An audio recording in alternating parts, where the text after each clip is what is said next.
ഒരു 80, 90, 95 കാലഘട്ടത്തിൽ ഈ പ്രായത്തിലൂടെ ജീവിച്ച് കടന്നു വന്നവരാണോ നിങ്ങളെങ്കിൽ ഈ വീഡിയോ വല്ലാണ്ട് മനസ്സിനെ സ്പർശിക്കുമെന്നുള്ള കാര്യം ഉറപ്പാണ്.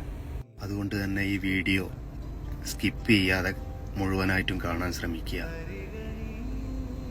ഒരിക്കലും നിങ്ങൾക്കൊരു നഷ്ടമാവില്ല ഈ ഒരു വീഡിയോ. കാരണം നമ്മൾ കളിച്ച് വളർന്ന ആ പ്രായം നമ്മുടെ കൺമുന്നിലേക്ക് ഒരിക്കൽ കൂടി ഒരു സിനിമയിൽ എന്ന പോലെ ഒരു ചെറിയൊരു ഫ്ലാഷ് ബാക്ക് നമ്മുടെ കുട്ടിപ്രായത്തിലേക്ക്.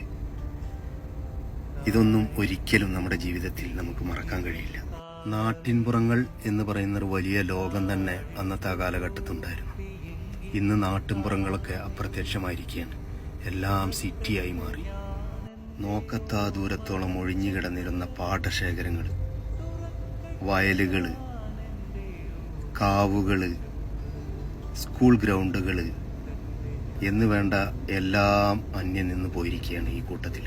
ഞായറാഴ്ച അവധി ദിവസങ്ങൾ, പരീക്ഷാ അവധി മാസങ്ങൾ, കൂട്ടുകാരുമൊത്ത് കുളം ചാടാനും നീന്താനും ചട്ടിപ്പന്ത് കളിക്കാനും ഏറുപന്ത് കളിക്കാനും ഫുട്ബോൾ കളിക്കുക, പൂജ്യം വെട്ടി കളിക്കുക, കള്ളനും പോലീസും കളിക്കുക, എന്തെല്ലാം തരം കളികളായിരുന്നു. സൈക്കിള് ചവിട്ടാനുള്ള ആഗ്രഹം എത്രമാത്രം ആഗ്രഹിച്ചിട്ട് വാടകയ്ക്ക് അരമണിക്കൂർ 3/4 മണിക്കൂറൊക്കെ വാടകയ്ക്ക് എടുത്തിട്ടായിരുന്നു സൈക്കിള് പോലും ചവിട്ടിയിരുന്നത്.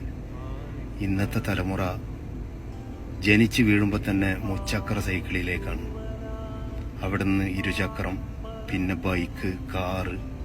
ഇന്നിപ്പോ 1, 2 വയസ്സ് പ്രായമുള്ള കുട്ടികൾ മുതൽ തുടങ്ങും യൂട്യൂബും കാർട്ടൂണും ഗെയിമും ഇങ്ങനെയുള്ള കാര്യങ്ങളെല്ലാം മൊബൈലിലോ ടാബിലോ ഓപ്പൺ ചെയ്ത് വെച്ചാൽ അവർ ഭക്ഷണം പോലും കഴിക്കൂ എന്നുള്ള അവസ്ഥയിലാണ് വളരുന്നത്. പക്ഷെ അന്ന് നമ്മൾ 10ാം ക്ലാസ്സിലും 9ാം ക്ലാസ്സിലും പഠിക്കുമ്പോൾ വരെ ഈ വക കളികളെല്ലാം കഴിഞ്ഞ് വീട്ടിൽ വെറുതെ ഇരിക്കുമ്പോൾ നേരം പോക്കിന് കളിക്കാൻ ഉപയോഗിച്ചിരുന്ന ഒരു ഉപകരണത്തിന്റെ പേര് പോലും നേരമ്പോക്ക് എന്ന് പറഞ്ഞിട്ടൊരു സാധനം ഉണ്ടായിരുന്നു. കടകളിലൊക്കെ വാങ്ങാൻ കിട്ടുമായിരുന്നു. 50 പൈസക്കും 1 രൂപക്കുമില്ല.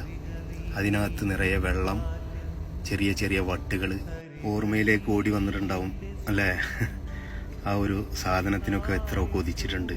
ആരെങ്കിലും ഒരാളുടെ കയ്യിലേ ഉണ്ടാവുള്ളൂ.